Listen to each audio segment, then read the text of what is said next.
नमस्कार आप सभी को। आप सब एक बेहद ख़ास कार्यक्रम देख रहे हैं संवाद। हम उत्तराखंड की राजधानी देहरादून में मौजूद हैं और जो लोकप्रिय अखबार अमर उजाला है वो इस दिन भर का कार्यक्रम कर रहा है, जिसमें हमारे नेतागण, अभिनेता, खेल जगत के अध्यात्म से जुड़े हुए और कारोबार जगत से जुड़े हुए अति विशिष्ट लोग मौजूद हैं और चर्चाएं कर रहे हैं और इस प्रदेश को और गहराई से समझने की कोशिश कर रहे हैं। इस समय हमारे साथ बेहद महत्वपूर्ण उत्तराखंड के युवा मुख्यमंत्री पुष्कर सिंह धामी स्टेज पर मौजूद हैं। बहुत बहुत धन्यवाद धामी जी जुड़ने के लिए। पिछले कुछ सालों में हमारे उत्तराखंड ने बहुत विकास किया है। आपने केंद्र के जो बड़े विशिष्ट कार्यक्रम हैं उनको सफलतापूर्वक ज़मीन पर लागू किया। यहाँ का जो इंफ्रास्ट्रक्चर है, मूलभूत ढांचा है, वो बहुत सुंदर हुआ है। चाहे एयरपोर्ट कहें, रेलवे स्टेशन कहें, बस अड्डा कहें, सड़कें कहें। लेकिन इस सब के बीच आज जब हम मिल रहे हैं तो केदारनाथ जी में जो हालात बने हुए हैं वो बहुत चिंताजनक हैं।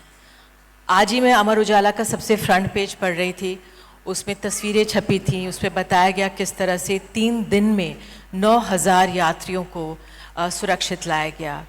4,000 लोग अभी भी केदारनाथ धाम में हैं और आपने महत्वपूर्ण बैठक कर अधिकारियों को कहा है कि जो पूरी सड़क जिस तरह से भूस्खलन हुआ, लैंडस्लाइड आई, कि 1 हफ्ते के भर उसको दुरुस्त करें। आपका क्या असेसमेंट है हालात को लेकर? देखिए, सबसे पहले तो मैं अमर उजाला के इस संवाद कार्यक्रम में आपका भी स्वागत करता हूं। वैसे तो आपका उत्तराखंड से बड़ा गहरा लगाव है, लेकिन हमारे बहुत सारे अतिथिगण, यहाँ पर मैं नाम लूँ तो आदरणीय यशपाल जी हैं, आदरणीय नरेश बंसल जी, हमारे डॉक्टर अनिल प्रकाश जोशी जी समेत तन्मय जी ने तो मेरा स्वागत ही किया है। तो और पूरी अमर उजाला की टीम, पंचोली जी से लेकर उदय जी से लेकर हमारे एक से एक महानुभाव अलग अलग फील्डों के यहाँ पर उपस्थित हैं, सभी विद्वज्जन हैं। और मैं कहूँगा कि जिन्होंने अपने अपने क्षेत्रों में बड़ी विशिष्टताएं प्राप्त की हैं, वो सब अमर उजाला के इस संवाद कार्यक्रम में उपस्थित हैं। मैं उन सबका और आपका सबका स्वागत करता हूं। और आपने अभी आपदा से संबंधित हमारी जो केदारनाथ जी में जो आपदा उसके पूरे रास्ते पर आई हुई है उसके बारे में पूछा। एक तो पिछले 4 दिनों में 17,000 लोग, जो आप कह रही थी अभी 9,000, कितने कहा आपने? 7,000? 9,000 का है 3 दिन में। मैं तो अखबार की बात पे जा रही हूँ। सब मिलाकर लगभग 17,000 लोग अभी तक जो है वहाँ से सुरक्षित उनको निकाला जा चुका है। और ये अभियान हमारा लगातार चल रहा है। जैसे ही रात्रि को पता लगा कि इस प्रकार से भारी वर्षा के कारण से, अतिवृष्टि के कारण से भूस्खलन हो गया और लगभग 9 से 12 स्थान ऐसे हैं जहाँ पर सड़क मार्ग पूरी तरह से भूस्खलन की चपेट में आ गया है, पुल भी बह गए हैं। लेकिन हमारा पहले दिन से प्रयास था कि हम सब स्थानीय प्रशासन के साथ मिलकर जो हेलीकॉप्टर से जिनको रेस्क्यू किया जा सकता था, हेलीकॉप्टर से रेस्क्यू किया।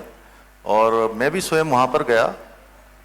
अच्छा लगा, बाबा के भक्त वहाँ पर आए थे और मैं जब उनसे मिला तो शायद आप में से बहुत सारे लोगों ने वो वीडियो देखा होगा। उन्होंने जिस प्रकार से भी दर्शन किए, जसवी दर्शन करने के बाद पूरी तरह से उनको संतोष था कि अच्छे दर्शन करके आए हैं। और अब हमारी प्राथमिकता है कि जो कुछ लोग रह गए हैं सभी को हम जल्दी से जल्दी जो है सुरक्षित स्थान पर निकाल लेंगे।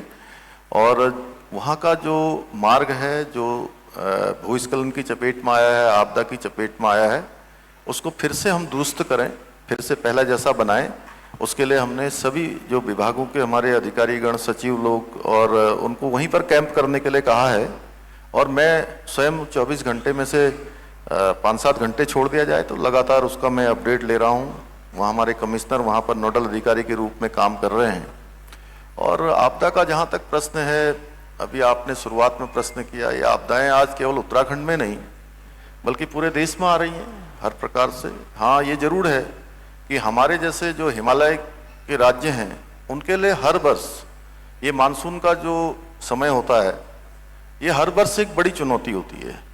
और वो किसी न किसी रूप में, कभी अतिवृष्टि के रूप में, कभी भूस्खलन के रूप में, कभी बादल फटने को लेकर है, कहीं पर बाढ़ आ जाती है, नदी नाले जो उफान पर होते हैं उसके कारण से भी हमारे यहाँ पर काफ़ी क्षति होती है।